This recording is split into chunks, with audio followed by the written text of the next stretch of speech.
What's up, everybody? Joe Quills here with you with another edition of Philly Guy Speaks. It's Tuesday night and I'm off tomorrow, so I'm a little bit more relaxed than usual. And we're going to have some fun here tonight. We're going to recap the Final Fours. We'll talk about that, and we'll talk about the Phillies being a dumpster fire in the bullpen, even though they did beat the hell out of Cincinnati tonight. We'll get into that, and we're also going to get a bit controversial here, and I'm going to break one of my rules where you don't talk about religion.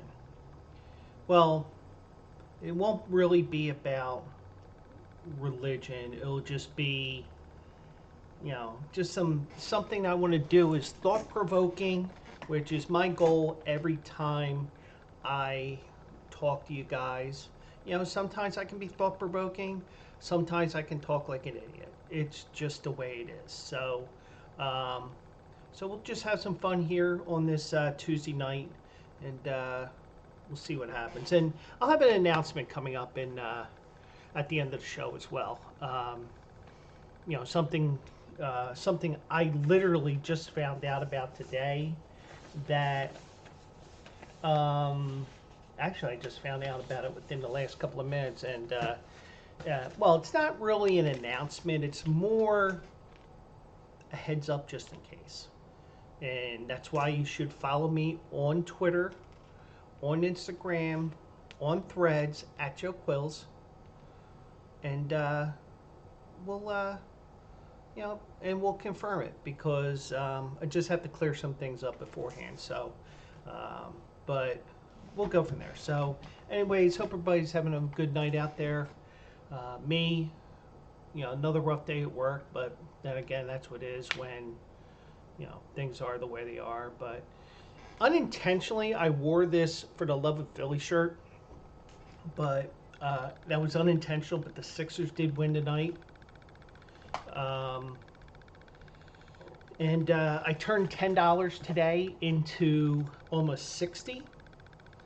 Now, play along with me. Yesterday, DraftKings had a special. Bet on somebody to hit a home run, and you'll get a bet back, $2 for every hit that was achieved in the Dodgers Giants game last night. So I figured, all right, well, I'm not really too much into going into details here. I see, minimum's $10 bet.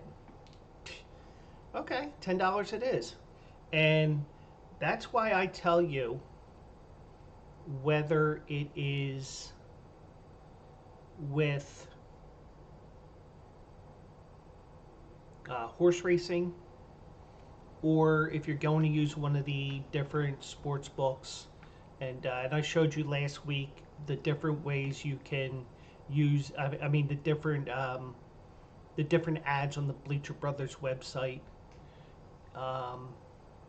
One thing I will tell you to do is always check the offers. And I'm guilty of it too. I miss a lot too.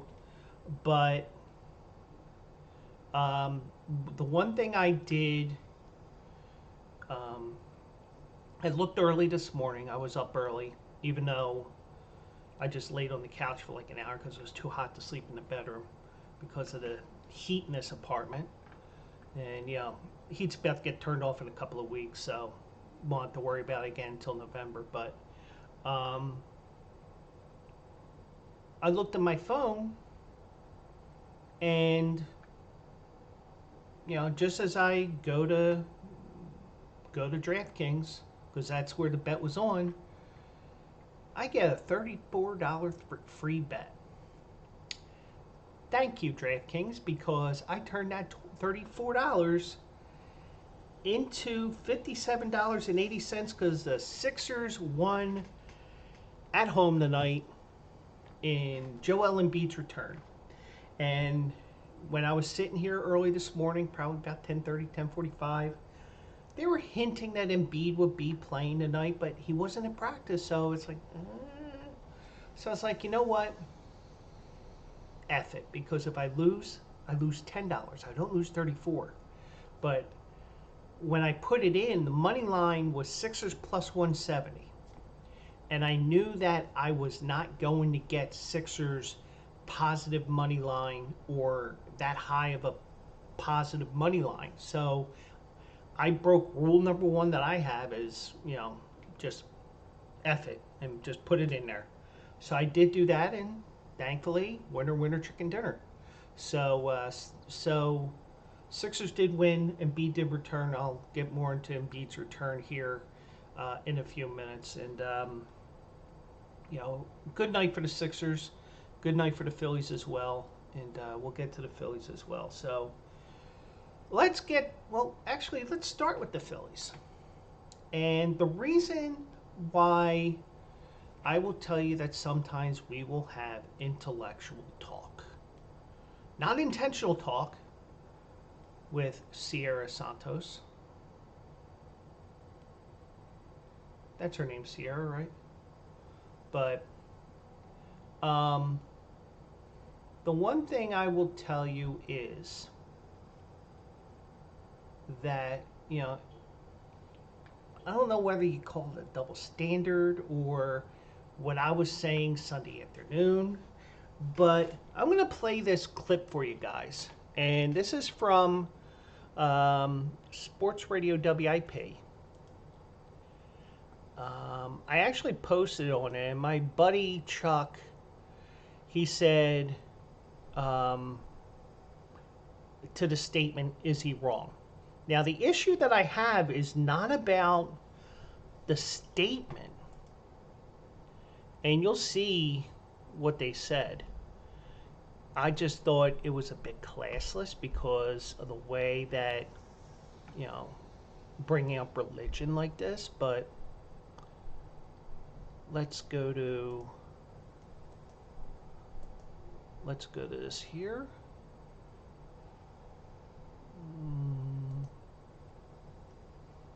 Okay, so I'm going to share my screen here. And this is from Sunday afternoon. And I think it was the first time the Phillies had a Easter Sunday game at home in decades, because it's either the Phillies are on the road or they're still in Florida in spring training. But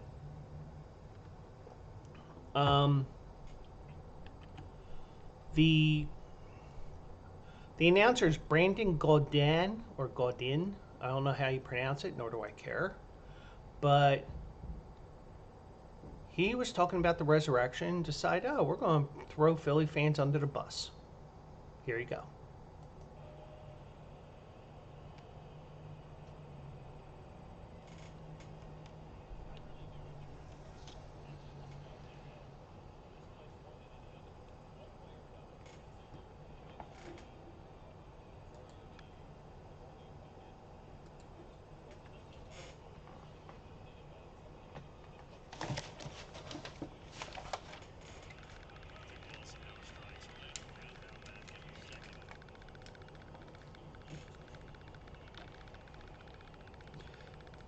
I'm going to start that over here because I didn't have my headphones on, but I want to hear what he said again, just so I can say a couple of different things here in my retort to this clown from Atlanta.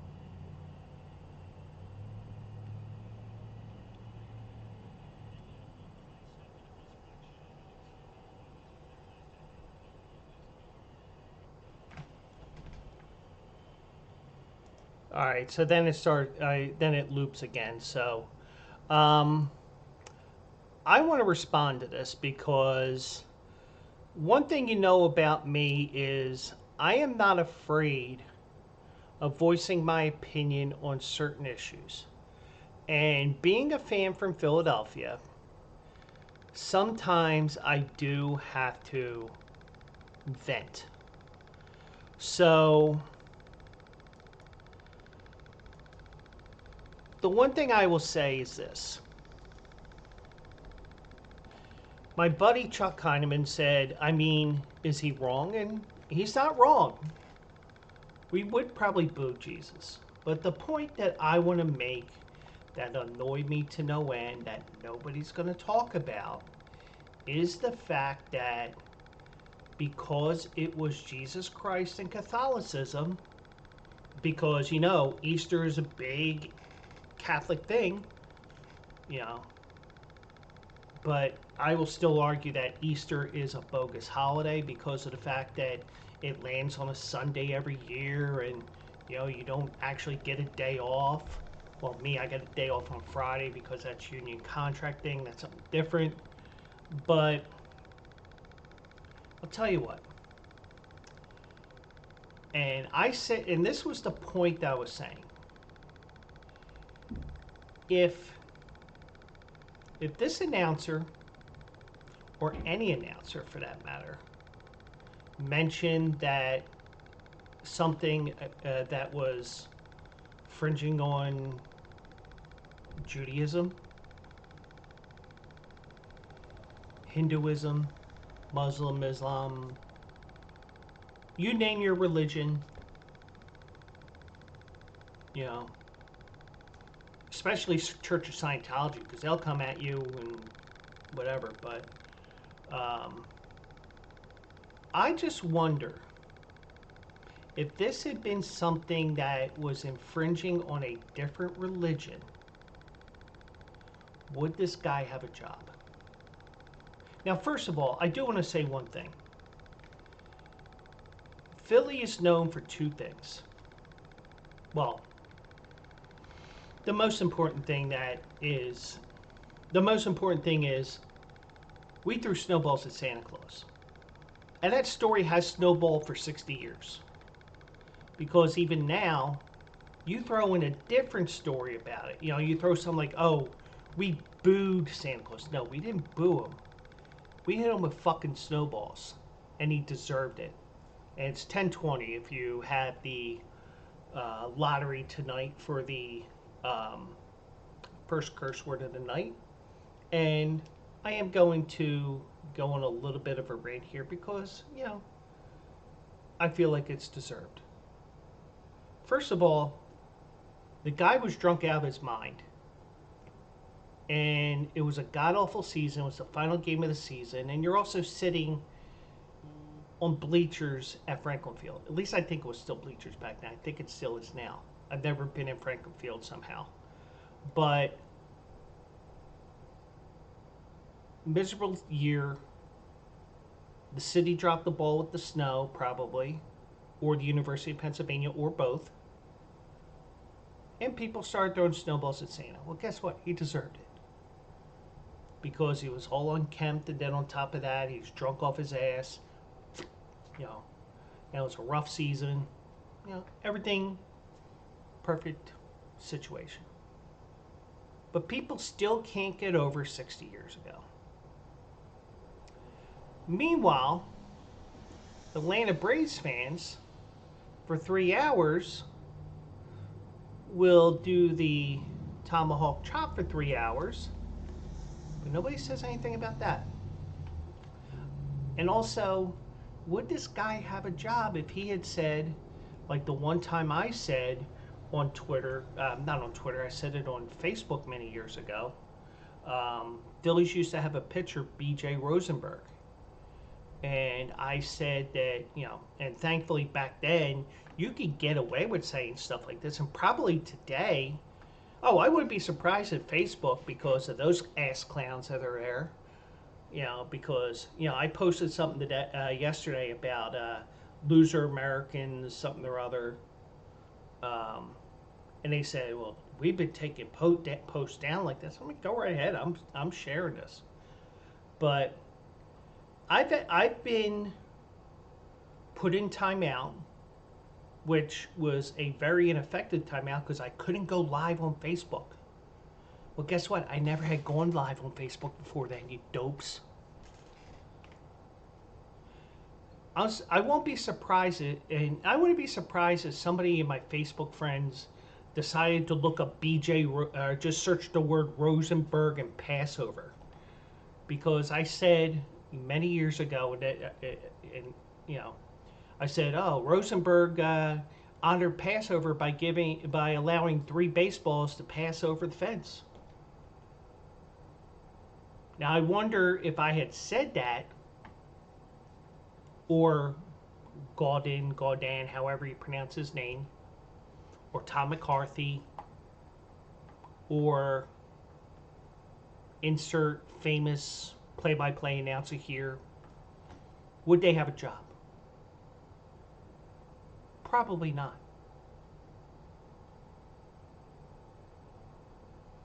But because it's Catholicism,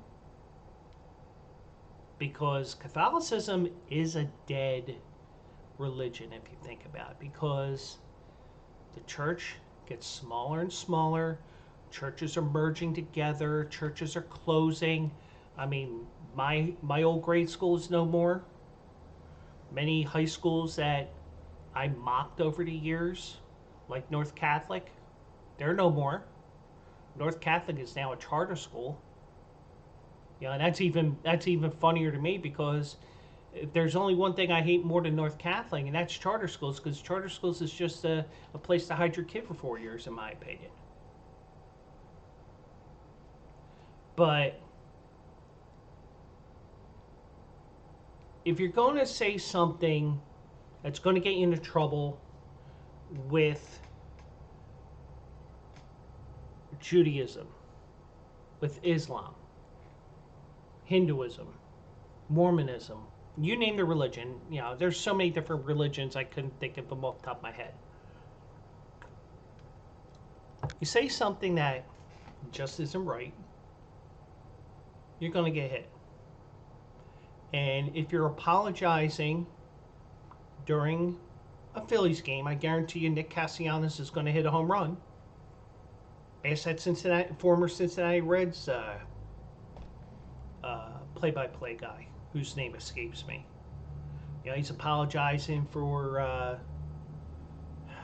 making a, not sure if it was a racial or a homophobic slur, but whatever slur it was, Nick Castellanos, first pitch of the inning, boom, home run. Nick Castellanos has that uncanny thing where if somebody's apologizing for something they said, he's up and he hits a home run. But, you know, I mean, I just think this guy should have been fired. It's the same as Dan Baker, that fraud with the Phillies with the face falling off. The fact that I am in the extreme minority in thinking that someone who never served in the military, and how do I know he didn't serve in the military? Let's go back to 2017, or was it 2018? 2017, 2018.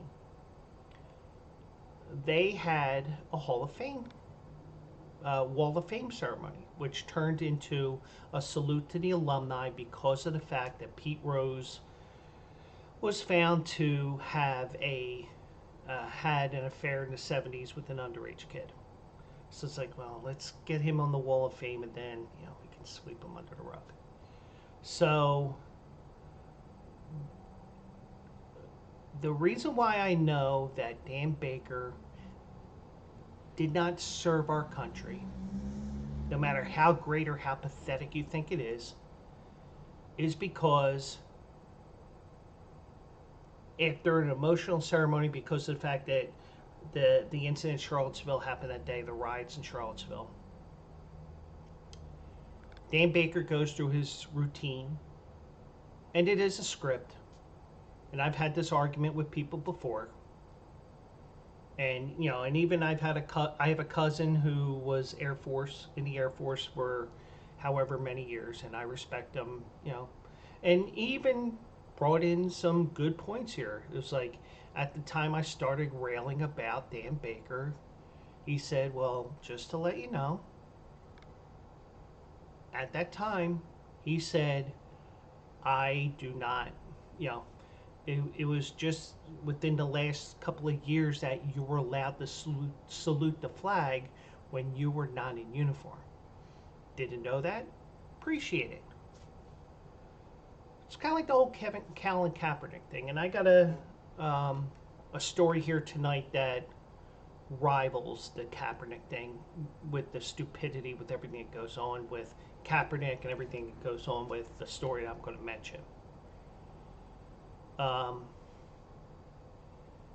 appreciate that, and the one thing I will say to people is, don't jump to conclusions. Don't listen to some orange guy, even though I'm getting political here because you know who the orange guy is. The one thing I will say is,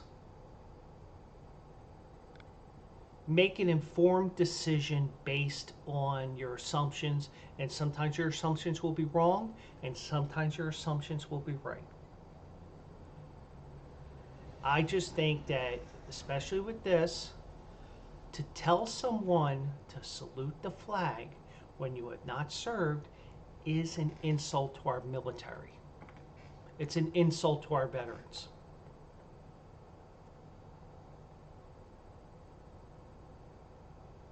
But the Phillies won't do anything about it. And I've gone off a few times about it. They do nothing about it because, and even I can't even get anybody to back me because, oh, Dan Baker's been in the Major League Baseball for over 50 years. Who cares? His face is falling off.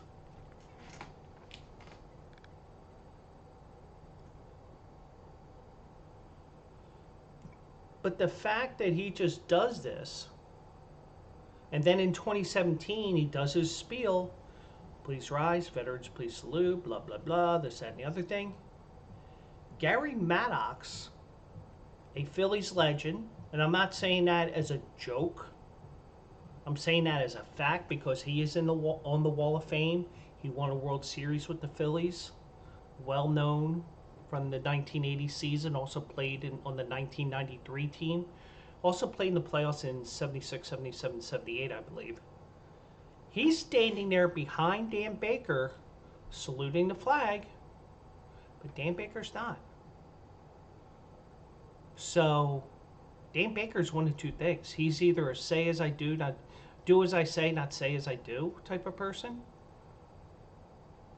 or he just didn't serve our country. Now, me being in the sports, having a sports management degree, I got to see scripts like that.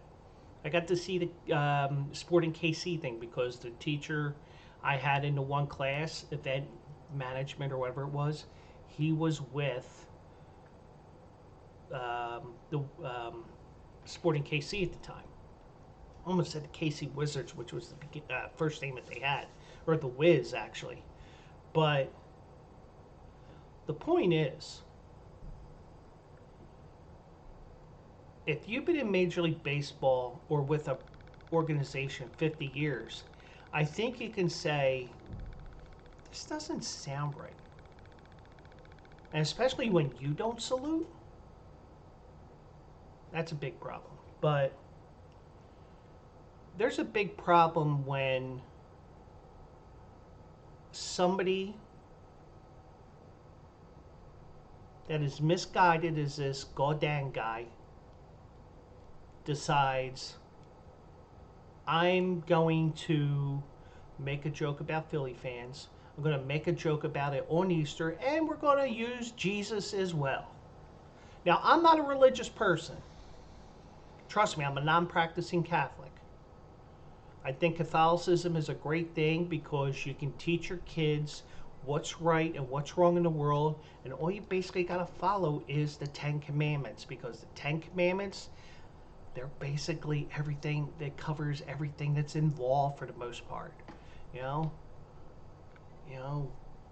Lying, bearing false witness against your neighbor.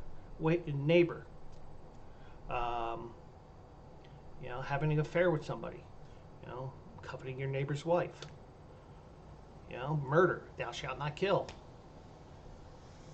Uh, getting, not reporting somebody giving you an extra dollar change. Oh, thou shalt not steal. And I'm going a little out of control here, but you know what I mean. Now, if the Catholic Church did not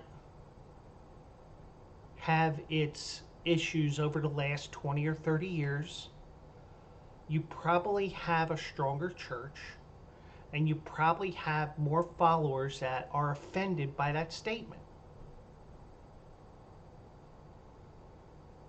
I'm not offended at the fact that he said the Philly fans would boo anything. But the thing is, they mention Jesus Christ. Something ain't right with this guy. This guy's nuts. And it was only the third game of the season that he pulls out a Jesus reference. I'm not a holy person, but I know when, and with this podcast, everything else, and other ventures I may have in the near future. Hey, Bank, welcome in. The fact that somebody said that is highly offensive, no matter what your religion is. But I'm not going to write the Braves and say, hey, that wasn't cool, or saying he should be fired. Because guess what? I'll probably end up on 660 AM in Atlanta, because there's this one douchebag in Philadelphia, a douchebag Philly fan, who thinks our guy should be fired because the Philly fans would boo Jesus Christ. Whatever. But I mean, he's not wrong, but he's not wrong in how Philly fans act. It's just that I am offended for those that are actually religious, because of the fact that he has this thing about Jesus Christ and booing him and stuff like that. I mean, yeah, he did that. I mean, that's something that, when he was carrying the cross and everything, they were doing everything with him, with Jesus and everything. But that's something different. That's not, I don't know. I want to get out of this religious talk, but the guy's a douchebag, and unfortunately, he is not going to be fired anytime soon for a pitiful statement like that. So, anyways, on to other things. The Final Fours, and I say fours plural, so I have to say this: final for the men and final for the women. We're all set. We have, I don't know the matchups off the top of my head. It's NC State and South Carolina for the women, and it is,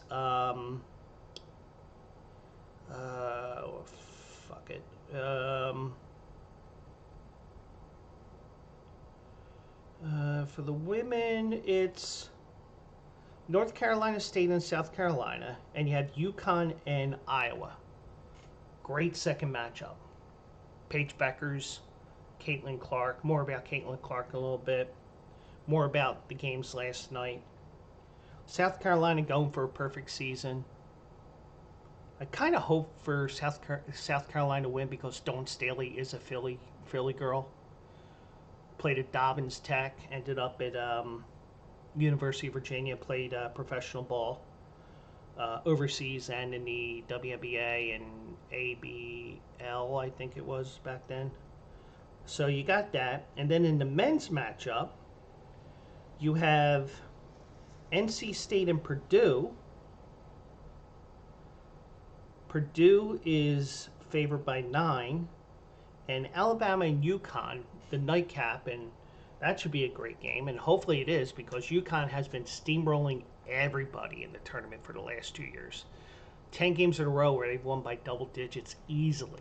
And they had a run like you wouldn't believe on Saturday. 30-0 run from about the 2-minute mark left in the first quarter when they were down 5 points. And I don't know what I was doing at the time. I think I was watching baseball or something. Yeah, I think I was watching baseball because the Phillies game started late because of the rain and all this. And, I wasn't really paying attention to the basketball game. And, next thing you know, it's, you see on the screen, it's like the crowd's getting louder and louder and louder. And they're loud to begin with because Connecticut is playing in their backyard, so to speak. They're playing up the road in Boston. And the crowd's getting louder and louder and louder because the the whole snowball effect I was mentioning before. You get a little bit of a run, then get a little more, and next thing you know, you got this uncontrollable train coming at you, and you're just done. And Illinois was done, and UConn won easily. Um, and then we had Purdue getting in, Alabama getting in. NC State, they are trying to do what UConn did about 10, 15 years ago. But the only difference between UConn and UConn back then, when they had to win 5 games in 5 days, and sorry for the background noise because I got the windows open because it's so hot in here, and I'm not taking off all my clothes, but I'll bump. I really think,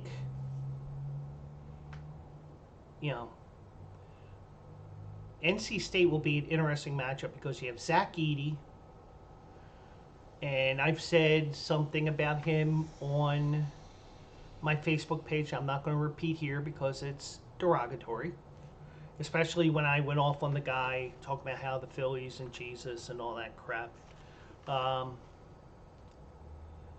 I think NC State's got a chance in this game because I think that their big man for NC State could, especially if he plays down low, I think he could potentially wear down Zach Edey a little bit. Because Zach Edey, for some reason, had a bone to pick with Tennessee because apparently he wanted Rick Barnes to recruit him for whatever reason. And I was listening to the Bleacher Brothers show tonight, their last show before they went on vacation. And for whatever reason, Zach Edey had a bone to pick with Rick Barnes. And, it isn't like, this is the way you talk trash. You don't start talking to the coach and start getting in his face and stuff like that. It's just like, okay, try to stop me. And he scored 41 points in that game, a career high. So I don't know. I mean, maybe it's the moment on top of that, but Zach Edey was a machine. And NC State, they get to the Final Four. Now with UConn, when they got into the Final Four and won it back in 2007, I think it was. And if I had the wrong year, so be it. I don't have any fact checkers, nor do I care. I do remember looking it up. UConn was actually a top 25 team in the country when the Big East tournament went to New York that week. The only difference is the Big East was 16 teams at the time.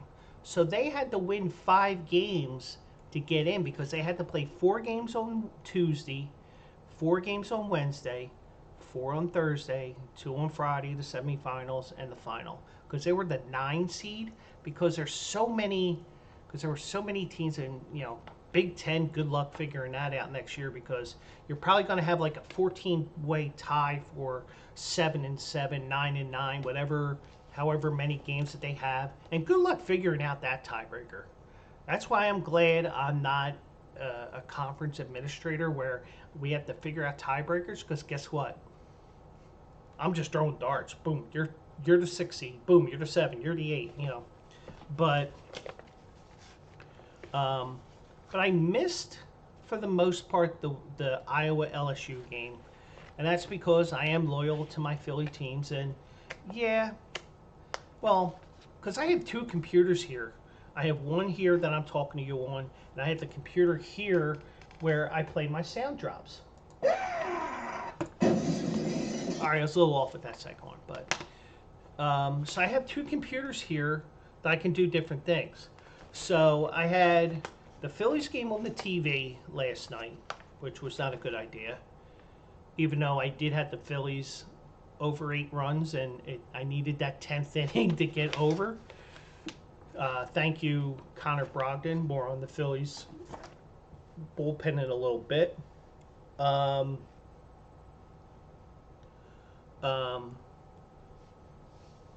had the Bleacher Brothers on here, and probably what I should have did, but I didn't. I probably should have had the college basketball game, Iowa and LSU, here, so that I could pay mostly attention to here, some attention here, so that when something comes up where I can pop a joke in on the Bleacher Brothers page on YouTube, I could just, boom, pop a joke in there, and then peek over here every once in a while when the game was on. But, I dropped the ball. Let me give myself one of those for doing that. But in my defense, the Phillies were up 2-0 early on. And I had money on the game, so I didn't have money on the college basketball game. So the college basketball game I had money on, college basketball's on the TV, Bleacher Brothers, and probably Phillies over here. Probably would have been better. But that game last night was the most watched women's game ever. 12.3 million people watched that. And I don't know if you'll get ratings like that anytime soon, or maybe you will next year. Because you got the legend of Caitlin Clark. You got the budding rivalry of Caitlin Clark and Angel Reese. And then on top of that, you got permanent resting bitch face Kim Mulkey, as I call her, because she's always got a scowl on her face. Even if her grandkid gives her a hug, she probably scowls. And she's bitching about all different things. She was bitching about the hit piece 2 years ago, which wasn't a hit piece. It was just about how the socioeconomic differences between on campus versus the area around the campus. It had nothing really to do with Brian Kelly, the LSU football coach, other than the fact that Brian Kelly is the football coach of LSU, and even though we have all these houses where they're all run down and these people are barely making minimum wage or barely making money to survive, and then you have all this crap. So, and then Kim Mulkey went off on the LA Times because somebody said it was a battle of good versus evil. And I get it. It is a bit of hyperbole. And I'm sure if they really wanted to, at LSU, in Baton Rouge, if they really wanted to, especially for the Monday game, I'm sure they could have gone into the Baton Rouge newspaper, the Baton Rouge whatever, and said, our good girl, Angel Reese, is playing against the evil Caitlin Clark. I'm sure they could have did the same thing. But you know what? It's about selling papers, or what is now getting clicks on your website, whether you're behind a paywall or you're not. And, this was all part of it, the You Can't See Me stuff. And by the way, WrestleMania in town this weekend. Becky Lynch was here in Philadelphia yesterday, or this morning. She did an interview with CBS News here, the local news here in Philadelphia, about her new book. Kofi Kingston was at the Phillies game. He did an inning interview with the Phillies. John Kruk was having a field day because he's a huge wrestling fan. But, and then supposedly that Washington Post article came out this weekend. I haven't looked it up, and people have said that it was a disappointing article because it was, you get your hype up over nothing, kind of like the way the game was yesterday. Because Iowa did win, and not only do you have um, an opportunity here. I mean, kudos to ESPN for making this a regional where, or especially putting Iowa in a regional that played Saturday and Monday. Now, granted, you do have baseball on Saturday, you have this and you have that, and you had whatever on Sunday, and then you had, you know, all the different things going on. But Monday night, you're only competing with baseball, basketball, and hockey. And you know what? You're on ESPN. You're not on ESPN 8 the Ocho. You're on big ESPN. And you got 12.3 million viewers. Now, some will say it's Caitlin Clark, some will say it's the rivalry, some will say it's Kim Mulkey, some will say it's this, some will say that. But whatever it is, the big winner, besides Iowa and UConn winning their games last night, is the sport of women's basketball. Because if you think about it, they got the spotlight, and they took damn good advantage of it. Even after Portland had an issue with their court, which they didn't realize for 4 days somehow. But they finally fixed the court on Monday because the 3-point line on the inside, the left-hand side of the court, was too far in. But more about that in a second as well. The women's game had the March Madness stage all to itself, and you had massive star power delivering 2 games worthy of over-the-top billing, and maybe adding new fans along the way, which may be the case. Now, last year's LSU National Championship game, which was a Sunday afternoon, and you don't have that much going on Sunday in April. You have baseball, you probably have basketball, maybe a hockey game, probably in the afternoon because, you have to get an afternoon game in because maybe, like, for example, the Flyers, you give them a 1 o'clock game because you gotta get the stadium, the arena set over to basketball for an 8 o'clock game. Other than that, you usually have basketball and hockey at night. But even for a national championship game, which was on ABC, which is even more accessible because you don't need cable, you don't need YouTube TV, you don't need any of that. You just need an antenna, and boom. Well, they drew 9.9. But the legend of Caitlin Clark continued to grow. LSU, whether you consider them the good team, the bad team, the indifferent team, Kim Mulkey, the resting bitch face, whatever. Whatever you think of her, everything was a perfect storm. And then you had UConn in the second game, playing the upstart USC Ladies of Troy. And UConn has been this way for over 30 years. Gino Auriemma, so many national championships that he's getting toe rings for championship rings now because he has so many national championships. But what's amazing with Monday night is last night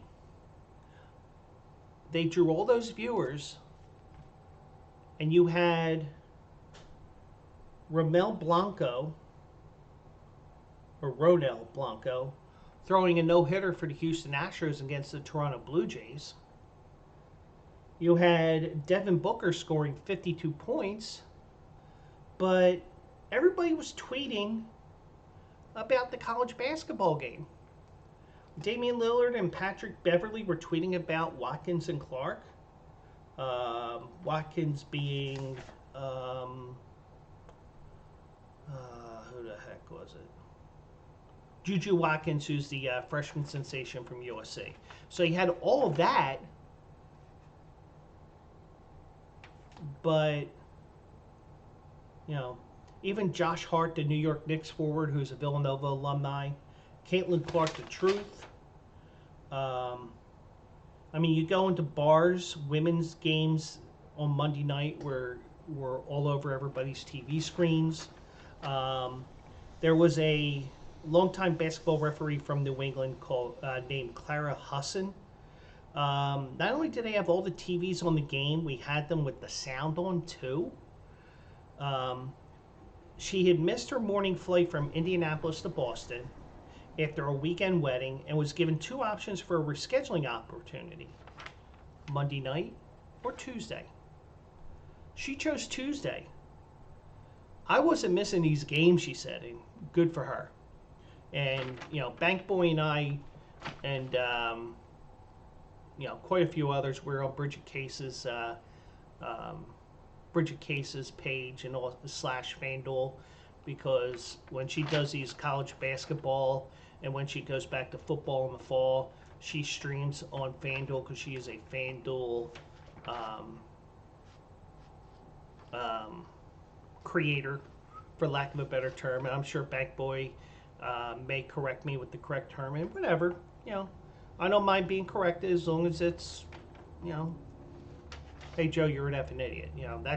That's where I draw the line, because I am smart. Sometimes I just pretend to be stupid. But, I mean, you had people, Travis Scott was tweeting about it. He said it was one of the illest days in women's sports history with about 20 Ys. Magic Johnson let his 5.2 million followers know he considered Monday's two-game slate one of the best in history.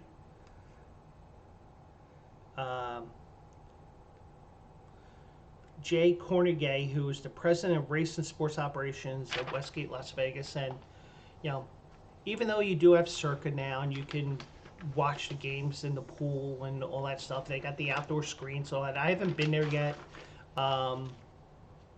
Maybe if I get out there, probably in the fall. I don't know. We'll see. Maybe Memorial Day week, but probably depend. I mean, because I have some things that are going on that week. Beginning of the Pennypack Park music season. Some of the bands are.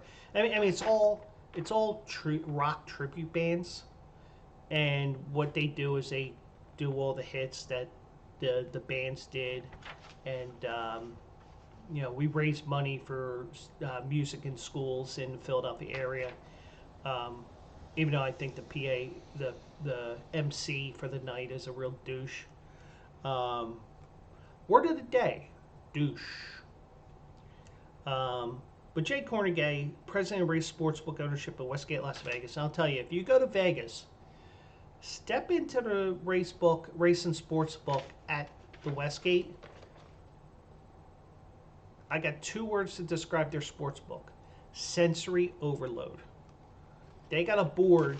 Their video screen starts from about 15 feet into the door, and then it wraps all the way around. I mean, it is amazing. Now, Parks Casino, their sports book is a mini Westgate, I call it. It's not to the extreme, but with the room that they have in there, they do have the video board, which would be similar, and I apologize for going in there. Jay Cornegay said,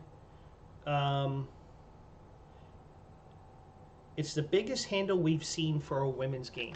Now, granted, you don't see women's games on sports books that often. You see them about this time of the year, but you see you look in November when the season starts. Yeah, good luck finding a line. But once you get to this time of the year, you might get some dabbling here and there. Like you'll see South Carolina playing UConn or South Carolina playing Iowa. Okay, let's draw a line for that. Let's see if we can get some money here. But, you're guaranteed money here because you got Caitlin Clark, you got South Carolina, you got UConn, you have Watkins from USC. I mean, you had all kinds of star power, especially over this Sunday and Monday. I mean, the games didn't disappoint. Um, they said that the money that they handled, which is a term I'm going to use because I'm the horse racing degenerate Bleacher Brothers. They already surpassed last year's final with those same two teams. And Cornegay said, had the game been later in the day, and remember, it's a 4:15 start in Vegas. Now, granted, in Vegas, and I have the Westgate app on my phone because sometimes you just can't make it to the book, or I still like to go to the book at the Westgate, just to wander around, play a couple of slots, go back to wherever I'm staying, whether it's Excalibur or one of the Caesars hotels. I go do what I have to do. And, the fact it was a 4:15 Vegas time start and they handled record money, they still think if this had been the 9:15, 9:30 game, whenever that second game started, they think they could have handled even more money. That's scary. I mean, to see the interest in women's basketball, because you need a good starting point, and they've had numerous things over the last few years, but when you have a Caitlin Clark who's in her final year, you have this, you have that, all of a sudden you got all kinds of interest in the sport. It's like, I mean, you may get disappointed when you look again in November and you see Iowa getting blown out by South Carolina first game of the season because, oh yeah, that's right, Caitlin Clark ended up in the WNBA, even though we just watched her for 3 months and probably even playing the Olympics. You got to see her 3-4 months in the WNBA, but hey, sometimes that is the case. It's you're going to forget, and you're going to see Dawn Staley. You're going to see Gino Oriami. You're going to see Paige Buckers, who I think has another year left. But you got Angel Reese, who's got another year.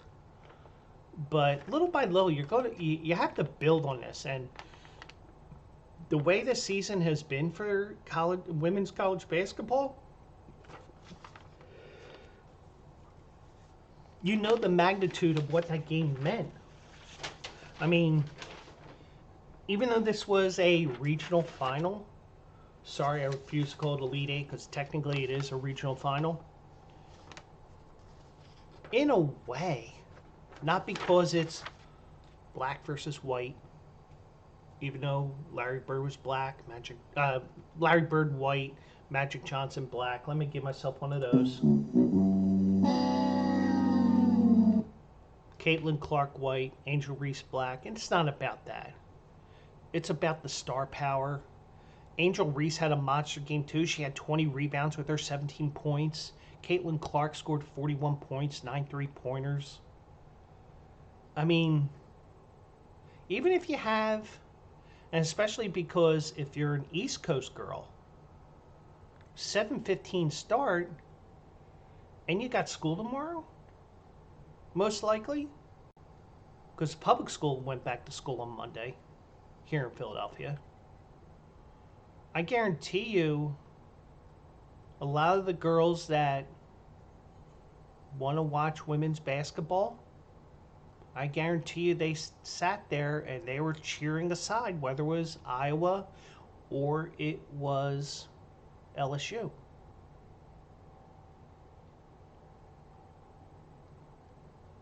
Women's basketball, with 12.3 million people watching that game,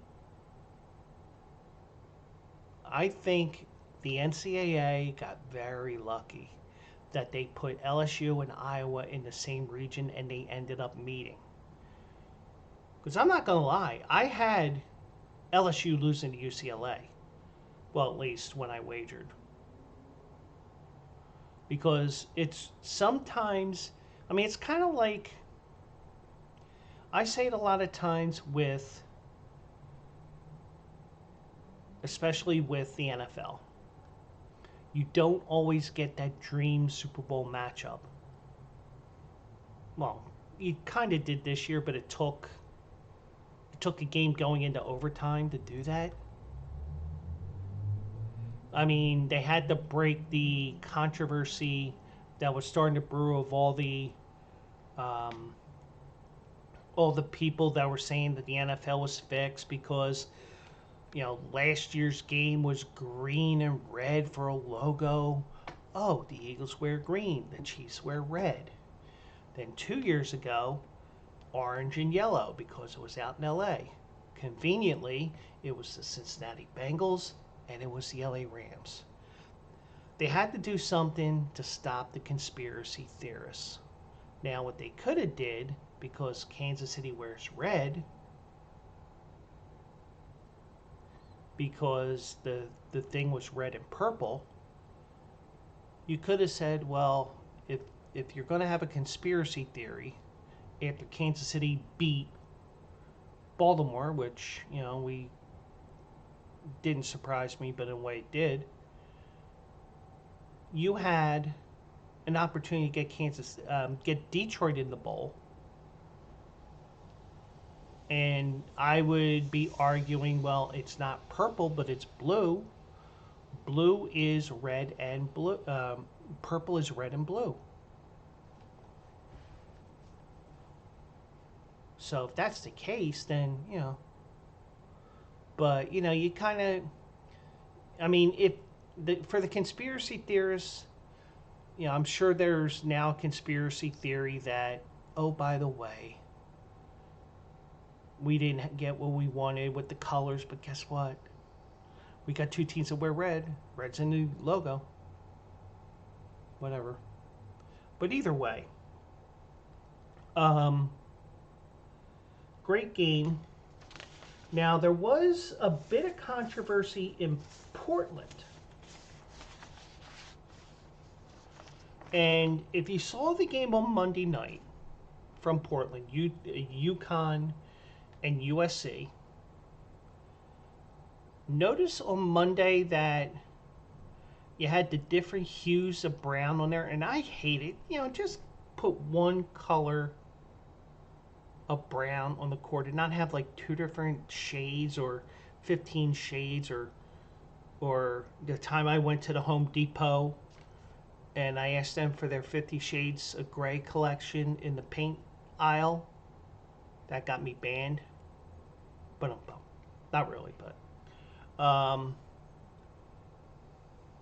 but if you watch the Monday game, you saw that the line was where the darker color was after the Sunday game. Well, the NC State game on Sunday against Texas in Portland, because they have two regions in Portland, two in Albany. Why, I don't know. Sunday's regional final, regional number, it was played on a court with different three-point lines of different distances at the top of the key. Now, here's the thing that I don't understand. I probably never will. Maybe we needed Miguel Cabrera at the game. Because if you remember opening day about 6-7 years ago when Detroit opened up in Chicago against the White Sox, he told the umpire that the batter's box is six inches too far up. They measured and they had to reline the batter's boxes because Miguel Cabrera was right. Now, my question is, how do you have, because they play Friday, Saturday, Sunday, Monday. So I imagine that all eight teams that were there, because you had four regional semis, 2 on Thursday, 2 on Friday. How did 8 teams not notice the difference in practice? You played 2 games where there was no issue on Friday. You played 2 games on Saturday with no issue, and then all of a sudden on Sunday there was an issue. How did that happen? Now, the error in the court, which had been previously used for 4 regional semifinals, because remember, two regional semifinals were at that site in Portland,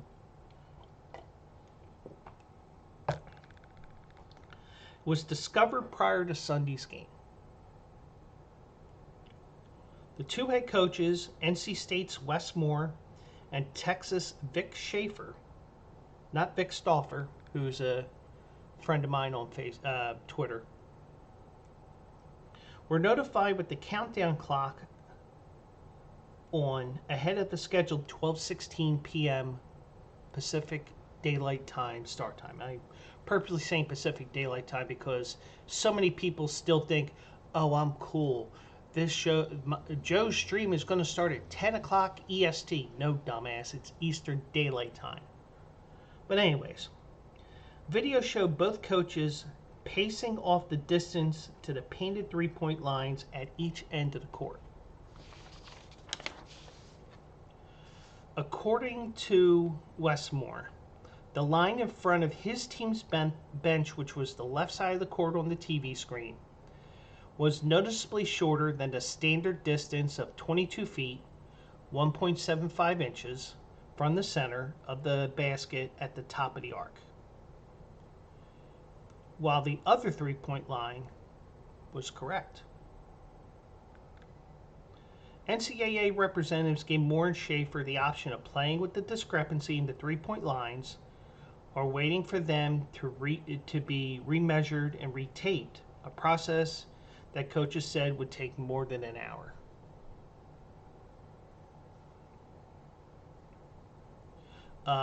Coach Moore said, at first Vic was hesitant. Then he finally said, I didn't want to wait an hour or something to play the game. I was ready to get going. But Vic probably figured out, you know what? The line down here is what we're used to. That's the line down. That line down there isn't. Now, according to the NCAA statement, teams during the 5 games to that point in the Portland Regional shot 26%, or 23 of 89 from the three-point line that was too short, which was the left-hand side of your screen, as compared to 33%, 29 of 87, from the standard three-point line, which was on the right. Additionally, teams averaged 66.8 points a game from the standard line, the right side of the court, and just 62 points per game from the shorter one, according to ESPN Stats and Information Research. Now, the reason why they played the game was because both teams would play one half with the correct three-point line. There was no advantage to gain barring overtime, and that factored into the coach's decision to play rather than wait for a remeasurement. So I understand why but why was this? The amazing thing to me is, how did it take 4 days or 5 days at that site, and then all of a sudden you realize, hey, these lines are incorrect on the left-hand side, or whatever they would call that side of the court.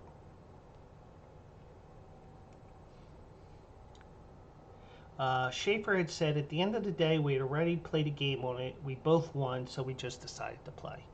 So yeah, I can understand that, but I don't know what happened there, but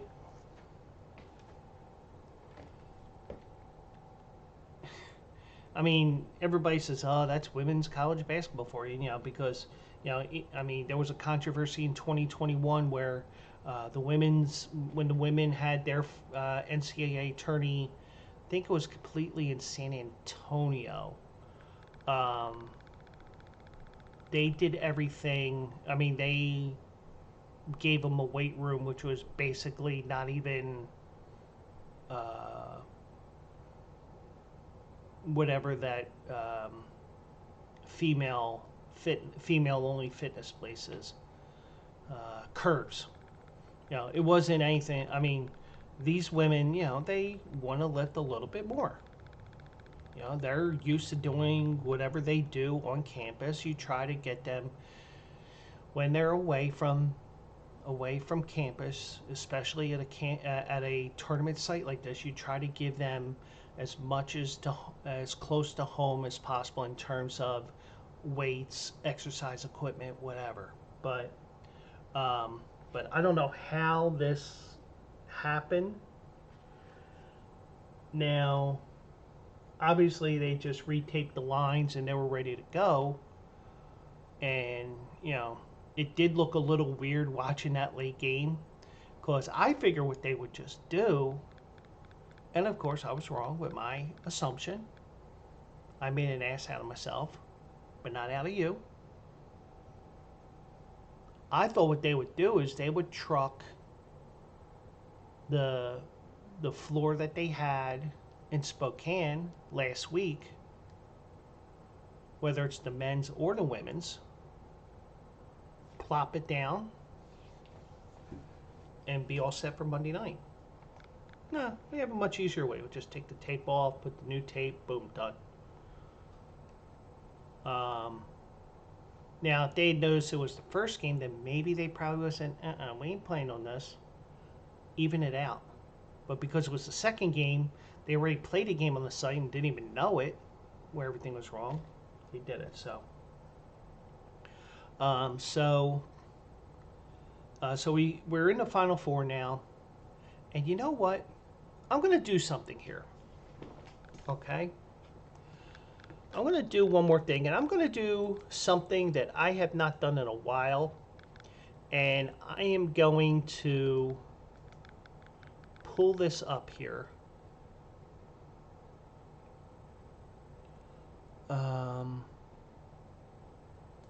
Let me go to DraftKings because that's what I use for the Philly fade. I could wait till Saturday. You know what?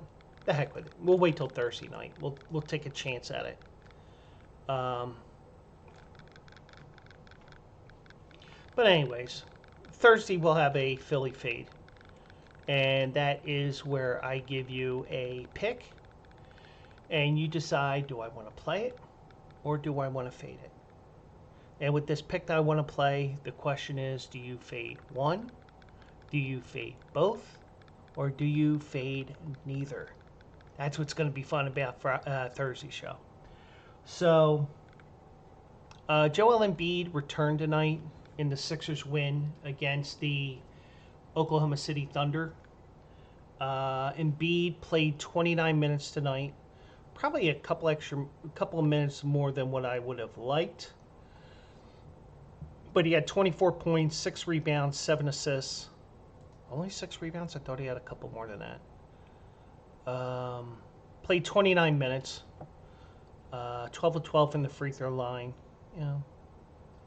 I mean, personally, I probably would have had him not as many minutes, but I think they were kind of budgeting their minutes a little bit more. And then towards the end of the game, it's like, you know what? We can win this game. And granted, I was watching the Phillies game tonight, so I didn't get to see that. So, but Joel Embiid is back. 6 more games left after tonight, and he was in the starting lineup tonight. I told you the points, rebounds, and assists there. He was rehabbing from left meniscus surgery and returned tonight. Tyrese Maxey was out with left hip tightness, and when I saw that this afternoon, I was like, oh, crap. Except I used the S word, even though I dropped the F-bomb twice or 3 times already. Because when I had watched earlier tonight, or when I was up this morning, I got a hint on ESPN that Joel Embiid might return. So I had Get Up on, which was rare because I usually don't watch Get Up. I don't listen to morning sports radio. I'm usually catching up on my podcasts and whatever it is I'm listening to. So, or I'm just getting my morning started, having my breakfast, doing this, doing that, whatever. So, I had ESPN on, and TV's right over there, and the bathroom's around the corner there. Small apartment, but it fits me perfectly being a single guy and the only person in this apartment. Well, sometimes there's Rosie Palmer. Oh, sorry, I shouldn't have said that. But so I go to the bathroom and I see something about Embiid's return. So I'm like, And then they said he wasn't practicing this morning at the shoot around. So I'm like, And I said, why do I have this feeling that he's going to play tonight? So about 10:30 this morning, I broke rule number 1, which was an uninformed bet or an effort bet. Because last night I had a $10 wager on Shohei Ohtani to hit a home run. He did not. But they had a promotion where if you put a minimum $10 wager down on somebody to hit a home run, we will give you back $2 per hit by both teams in the game.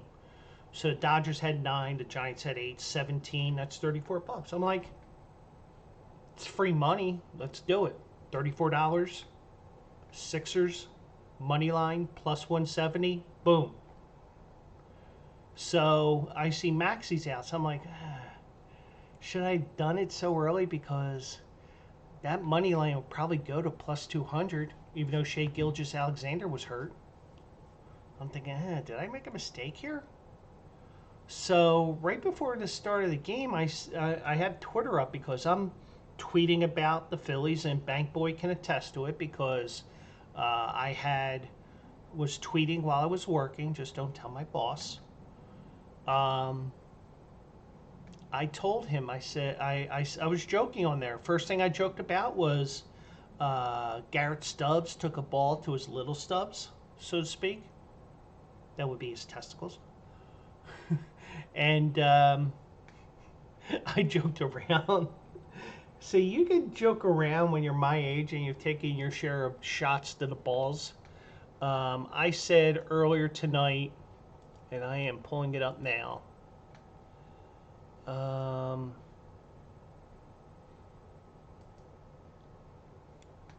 I said 3 pitches in and Stubbs gets hit in the mini Stubbs. And then I said Garrett Stubbs' future kids are going to have 3 eyes, 4 tits, and 5 testicles. And then I started bashing Crossing Broad because they had a $1 dog night because it was 2 buy one get one free night at the ballpark for hot dogs. Then I saw Embiid was in, so I was like, I got him at plus 170 today. I looked right at the start of the game; they were 2.5 point favorite. So that line moved 8 points because of Embiid and Gilgeous-Alexander, and thank you very much. ESPN, you turned $10 into almost 60. So thank you, and thank you. So Embiid is back, and Sixers are going to be a dangerous out, but it wouldn't surprise me if they get swept in the first round or not even get out of the play-in tournament. Nothing would surprise me. I said that last week. Nothing would surprise me with either result. And I do want to thank the Phillies bullpen for being a raging dumpster fire so far. They were a raging dumpster fire on Friday. The whole team was a raging dumpster fire on Saturday. Got back to normal yesterday. And then the 10th inning came along and Connor Brogdon totally shit the bed. Now, the reason, and this is exactly why Major League Baseball has the ghost runner because, You get a good team, they'll take advantage, they'll score a run. And if they're a complete team, like let's say Atlanta, they'll shut you down bottom of the 10th. They win 3-2, they go home, and I lose my bet because I had the Phillies 8 runs. But this was Cincinnati. So, 2-2 game. I need 5 runs for the win. I need 4 for a draw. How many did I need for a draw in the 10th inning? How many runs were scored so far in that game going into the 10th? That's right, 4. So, turns out I had, I had 8. I'm like, well, at least it's extra innings. Maybe we'll get 1-1 and then 1-1 and then maybe we'll go to the 12th. Well, Cincinnati helped me out with 4 runs on a grand slam. So I'm like, all right, I'm at 8 runs. Phillies are dead. Reds are going to win this 6-2. I get my money back. Well, Phillies get a garbage run in the bottom of the 10th because the way that the ghost runner is, and I end up with a win. So I'm like, yes. So Connor Brogdon got DFA'd today, and some guy Pinto came up from the minors, and let me pull ESPN back up here. Actually, I should pull up Bleacher Brothers because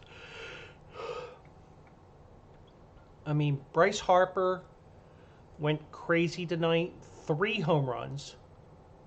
I was hoping he would get one more at bat, so he would have that home run number, but he only had 3. But a win is a win. And let me go here to baseball, if I can find it. Let's go back to the main page.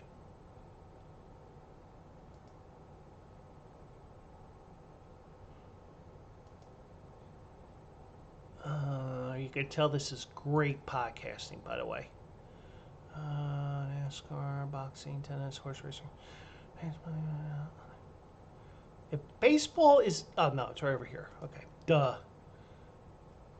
Put your glasses on, Joe. Oh,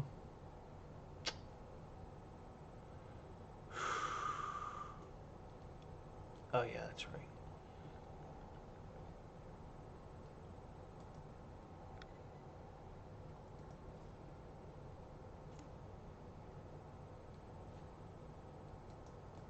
It's just a ticker, damn it. Well, Pinto, not Pinto from Animal House,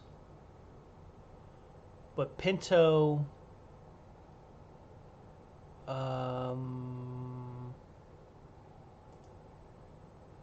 Ricardo Pinto, got a 4-inning save, the rare 4-inning save. He pitched 4 innings tonight, 4 strikeouts, 5 hits, 3 runs, 2 earned.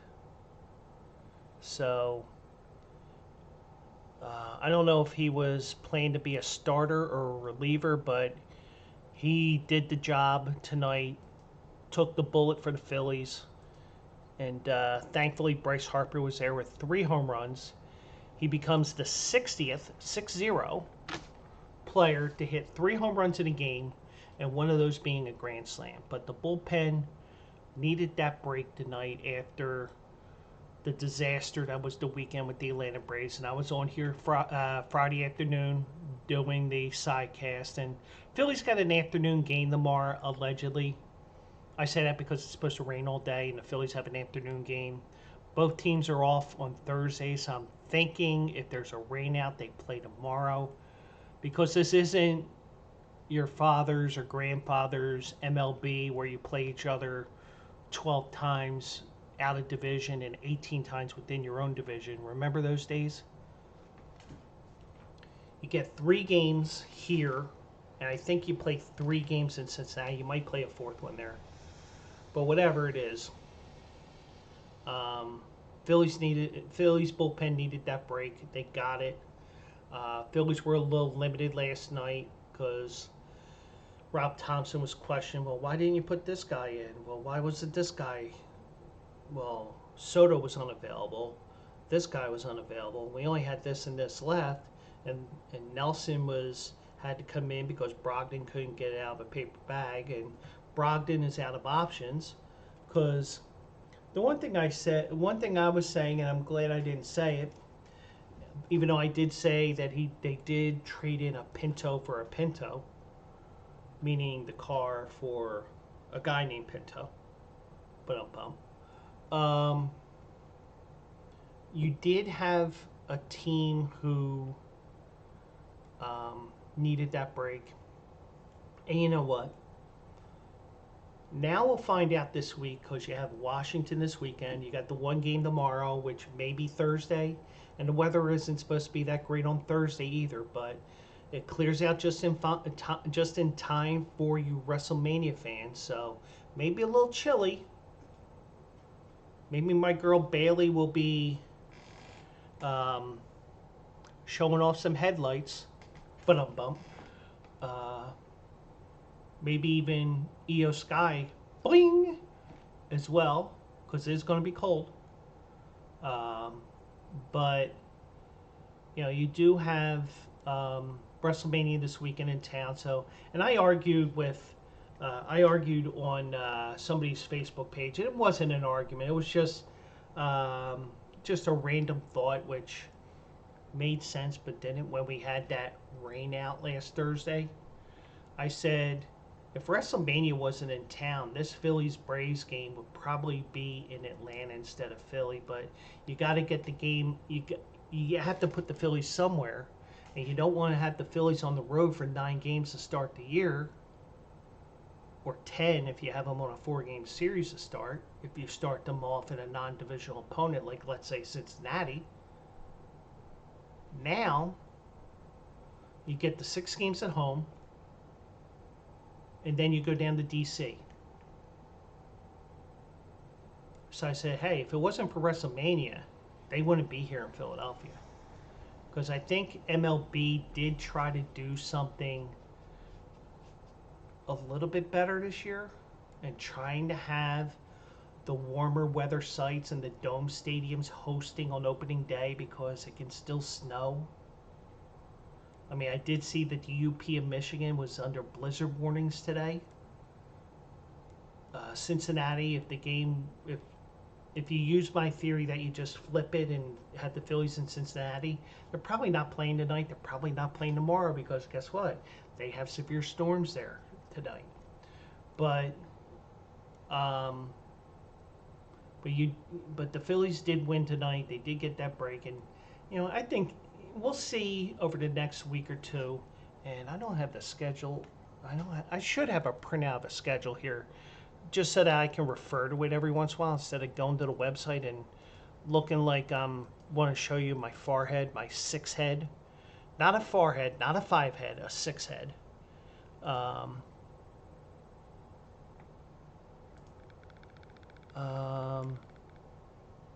Yeah, so Phillies play after an off game. And by the way, now I'm even more tempted to go down to the ballpark tomorrow. Because I just noticed this, and it was probably mentioned during the game. The Phillies game tomorrow was moved to 4:05 because of the rain forecast.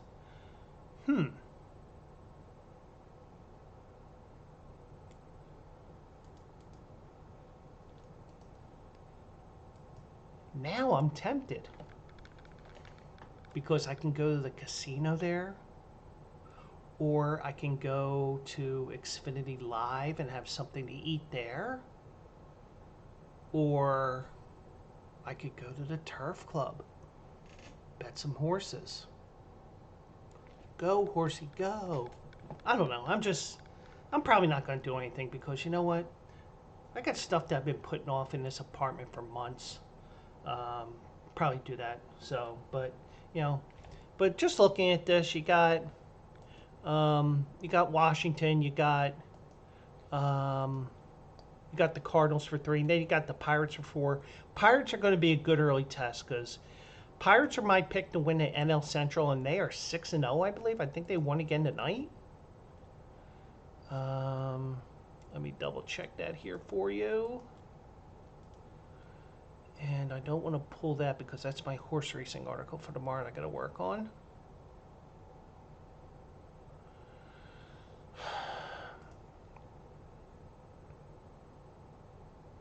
Pirates are 5-0, not 6-0.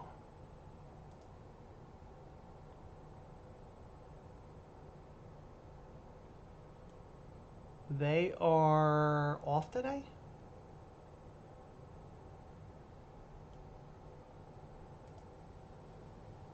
Oh, yeah, because they're in Washington. Washington has Monday, Wednesday, Thursday because of the fact that they do have they had their home opener, and what they do in the first week of the season is they have, like, for example, for the Phillies, they were originally scheduled for Thursday. The reason why you have that Friday off is in the event that you have rain or you think there's going to be rain, boom. Now, I think what they would have done if this had been the Mets, the Nationals, or the Marlins, they would have said, screw it, let's just keep it at 1 o'clock. And baseball has been very proactive like this over the last couple of years. They did it to me last year. I went to the fan appreciation game, which was the final home game of the year.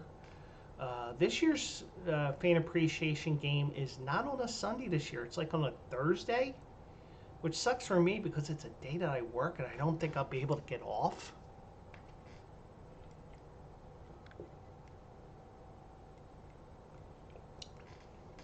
But either way,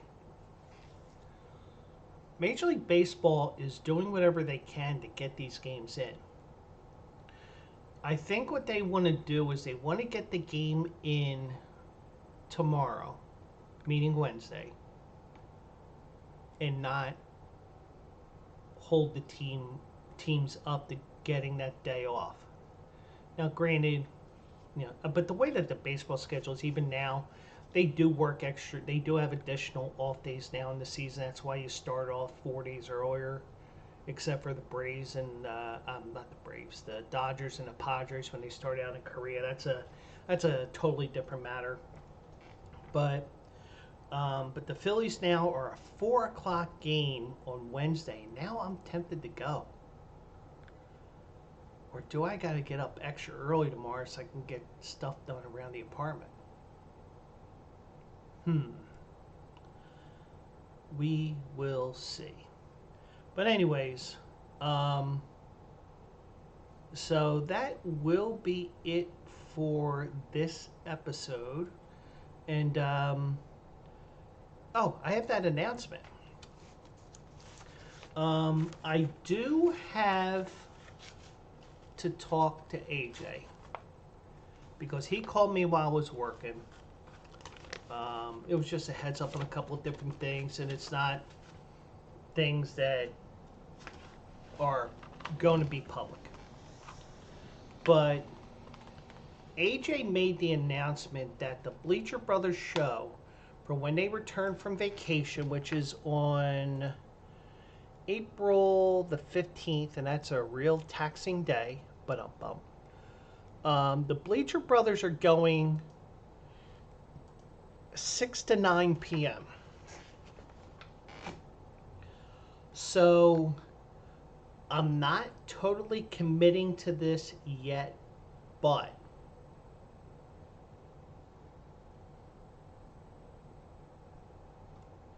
keep an eye on my Twitter,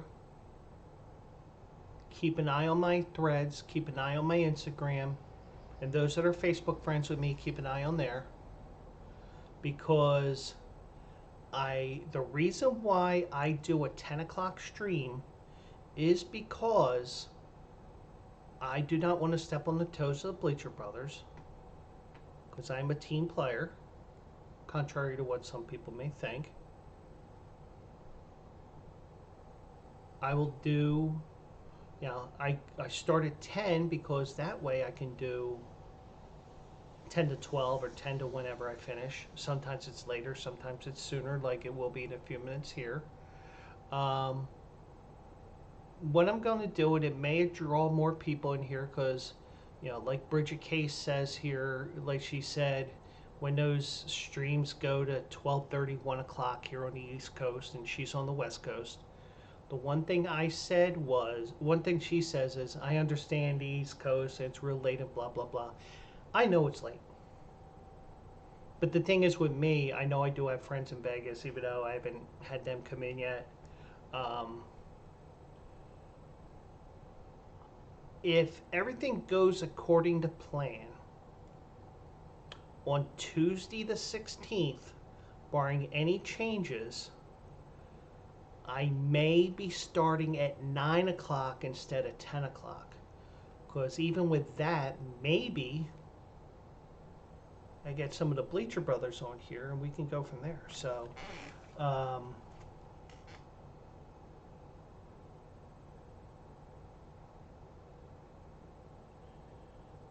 but that's just something that I want to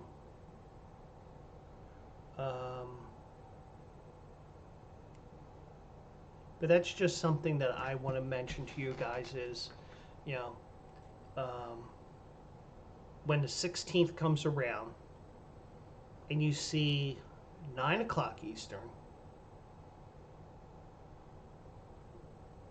refer to this podcast episode because it will be correct. It won't be a typo. It isn't like, starting at 8 o'clock and putting in 9 or putting in 8 and when it was 9 or something like that. Then again, I'd be deleting that tweet and correcting it. But starting the 16th, keep an eye out because we'll probably be starting at 9 o'clock, which will actually help me a little bit. Now, the prep will be a little bit different for me because I'll have to prep while I'm working.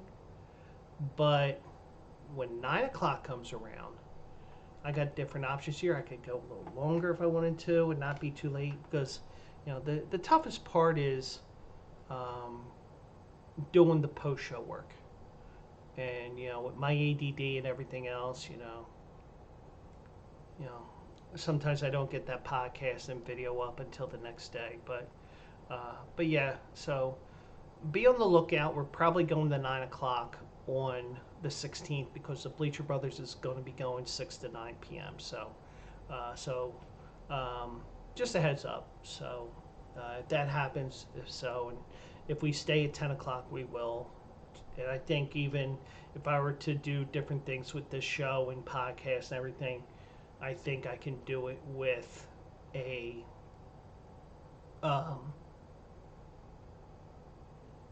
with an earlier start time. Get even more interaction in here. So tell everybody about the show. I need to promote it a little bit better, and I will be in the next couple of weeks as well. So that is it for now. I do want to thank everybody for joining me tonight. Bank Boy, thank you. And thank you for those that are watching and listening after the fact, because without you, there is no show. So thank you, Bank Boy.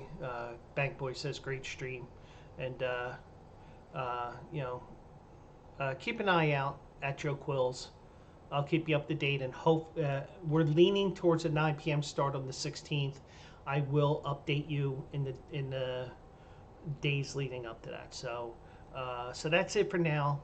And check out BleacherBrothers.com. My Wednesday article will be up tomorrow morning. Took a tough beat today with a 9-1 shot. Would have loved to have that come in, especially with the 1-9 shot off the board altogether. I called that kind of, sort of, but it is what it is. So thank you so much for joining me. Check out Bleacher Brothers for all your sports needs and also your horse racing articles from yours truly. Remember, 1-800-GAMBLER, all that stuff. So have a great night, everybody, and I will check you here Thursday at 10 o'clock right here, twitch.tv/Joe Quills. And once again, I am part of the Bleacher Brothers Network, bleacherbrothers.com for all your sports needs. Good night.